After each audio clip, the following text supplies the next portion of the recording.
आप सभी सुनने वालों को मेरा नमस्कार। इससे पहले मैंने आपको जमदग्नि और परशुराम का चरित्र का संक्षेप में वर्णन किया था। आज मैं राजा दुष्यंत और भरत के चरित्र के वर्णन की कथा संक्षेप में सुना रहा हूं। सुखदेव जी कहते हैं कि परीक्षित, अब मैं राजा पुर के वंश का वर्णन करूंगा। इसी वंश में तुम्हारा जन्म हुआ। इसी वंश के वंशधर बहुत से राजर्षि और ब्रह्मर्षि हुए। पुर का पुत्र हुआ जन्मेजय, और जन्मेजय का प्राच्यमान का प्रवीर, और प्रवीर का नमस्य, और नमस्य का पुत्र हुआ चारुपद। इस तरह से ये आगे कहानी चलती रही। और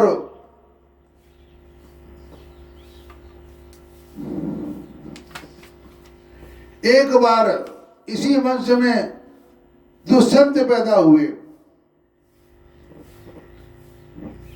पुर के वंश के ही आगे संतति जो हुए उनका नाम था दुष्यंत। एक बार दुष्यंत वन में अपने कुछ सैनिकों के साथ शिकार खेलने के लिए गए हुए थे। उधर ही कण्व और मुनि के आश्रम पर जा पहुंचे। उस आश्रम पर देव माया के समान मनोहर एक स्त्री बैठी हुई थी। उसकी लक्ष्मी के समान अंग कांति से वह आश्रम जगमगा रहा था। उस सुंदरी को देखते ही दुष्यंत मोहित हो गए और उससे बातचीत करने लगे। उसको देखने से उनका बड़ा आनंद मिला। उनके मन में काम वासनाएं जागृत हो गईं। थकावट दूर करने के बाद उन्होंने बड़ी मधुर वाणी से मुस्कुराते हुए उससे पूछा, कमल दल के समान सुंदर नेत्र वाली देवी तुम कौन हो और किसकी पुत्री हो? मेरे हृदय को अपनी ओर आकर्षित करने वाली सुंदरी, तुम इस निर्जल वन में रहकर क्या करना चाहती हो? सुंदरी, मैं स्पष्ट समझ रहा हूं कि तुम किसी क्षत्रिय की कन्या हो, क्योंकि पूर्ववंशियों का चित्त कभी अधर्म की ओर नहीं झुकता। तो शकुंतला ने कहा कि आपका कहना सत्य है। मैं विश्वामित्र की पुत्री हूं।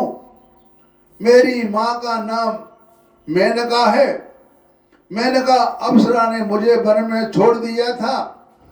इस बात के साक्षी हैं मेरा पालन पोषण करने वाले महर्षि कर्णवश वीर सरोवणी। मैं आपका क्या सेवा करूं? आप यहाँ बैठिए और हम जो कुछ आपका स्वागत सत्कार करें उसे स्वीकार कीजिए। तब दुष्यंत ने कहा कि सुंदरी, तुम कुशिक वंश में उत्पन्न हुई हो, इसलिए इस प्रकार का आतिथ्य सत्कार तुम्हारा योग ही है, क्योंकि राजकन्याएं स्वयं ही अपने योग्य पति को धारण कर लिया करती हैं। मतलब पहले ये प्रथा थी कि राजा महाराजाओं की जो कन्याएं होती थी उनका वो अपने आप ही उनका पति का चयन कर लेती थी, यानी स्वयंवर भी होता था। पहले राजा महाराजा में स्वयंवर होता था, जो जिसको जीत जाए उसी से उसकी साथ शादी हो जाती थी। तो शकुंतला की स्वीकृति मिल जाने पर देश काल और शास्त्र की आज्ञा को जानने वाले राजा दुष्यंत ने गंधर्व विधि से धर्मानुसार उसके साथ विवाह कर लिया। गंधर्व विवाह कहते हैं आज के समय में लव मैरिज, पर अपने आप को पसंद कर ले उसे कहते हैं गंधर्व विवाह। आजकल 99% गंधर्व विवाह हो रहे, 99 का 100% गंधर्व विवाह हो रहे हैं, क्योंकि जब माता या पिता अपने लड़का लड़की की किसी से बात करते हैं जब तक दोनों आपस में राजी न हो जाए तो वो शादी नहीं होती।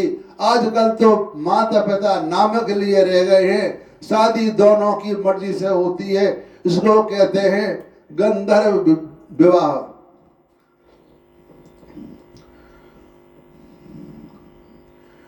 राजर्षि दुष्यंत का वीर अमोघ था। रात्रि में वहां रहकर दुष्यंत ने शकुंतला का सहवास किया और दूसरे दिन सवेरे वे अपनी राजधानी में चले आए। समय आने पर शकुंतला को एक पुत्र उत्पन्न हुआ। महर्षि कंवर ने वन में ही राजकुमार के जातकर्म आदि संस्कार विधि पूर्वक संपन्न किए। यह बालक बचपन में ही इतना बलवान था कि बड़े बड़े शेरों को बलपूर्वक बांध लेता और उनसे खेला करता था। मैं इतना शक्तिशाली था कि वो शेरों के साथ खेलता था। भरत वह बालक भगवान का अंश अवतार था। उसका बाल विक्रम अपरिमित था। उसने अपने साथ लेकर रमणी रत्न शकुंतला अपने पति के पास गई। जब राजा दुष्यंत ने अपने निर्दोष पत्नी और पुत्र को स्वीकार नहीं किया, तब जिसका वक्ता नहीं देख रहा था, वह जिसे सब लोगों ने ऐसे आकाशवाणी हुई, जब वह पुत्र को लेकर के दुष्यंत के पास गई कि यह आपका पुत्र है, तो उसने नकार दिया कि मेरा यह पुत्र नहीं है। तब आकाशवाणी हुई, पुत्र उत्पन्न करने में माता तो केवल धोकनी के समान है। वास्तव में पुत्र पिता का ही है, क्योंकि पिता ही पुत्र के रूप में उत्पन्न होता है। इसलिए दुष्यंत, तुम शकुंतला का निरादर मत करो, अपने पुत्र का भरण पोषण करो। राजन वंश की वृद्धि करने वाला पुत्र अपने पिता को नरक से उबार लेता है। शकुंतला का कहना बिल्कुल ठीक था। इस गर्भ को धारण करने वाली तुम ही हो। पिता दुष्यंत की मृत्यु हो जाने के बाद वह परम यशस्वी बालक चक्रवर्ती सम्राट हुए। उसका जन्म भगवान के अंश से हुआ था। आज भी पृथ्वी पर उसकी महिमा का गान किया जाता है। उसके दाहिने हाथ में चक्र का चिन्ह था और पैरों में कमल कोण का। महाभिषेक की विधि से राजाधिराज के पद पर उसका अभिषेक हुआ। भरत बड़ा शक्तिशाली राजा था। भरत के ममता के पुत्र दीर्घमात मुनि को पुरोहित बनाकर गंगा तट पर गंगा सागर से लेकर गंगोत्री पर्यंत बचपन पवित्र अश्वमेध यज्ञ किए, और इस प्रकार यमुना तट पर भी प्रयाग से लेकर के यमुनी नेत्र तक उनका 18 अश्वमेध यज्ञ किए। पहले जब राजा महाराजा होते थे तो वो अश्वमेध यज्ञ करते थे। वो कहते थे हमारे साथ मिल जाओ, अगर हम में नहीं मिलोगे तो हम तुमसे युद्ध करके अपने में मिला लेंगे। तो ये कथा मैंने आपको दुष्यंत भरत के बारे में सुनाई। आगे की कथा में फिर सुनाऊंगा। इस तरह से हमारे भारतवर्ष का नाम भारत पड़ा। इसमें 3 भरत हैं, एक राम के भाई भरत, एक दुष्यंत भरत और एक जड़ भरत। इन 3 भरत के नाम से ही हमारे भारत का नाम पड़ा भारतवर्ष। अब अपनी वाणी को मैं विराम देता हूँ। कुछ कहने में गलती हो गई हो उसे क्षमा करना, और हरिओम तत्सत।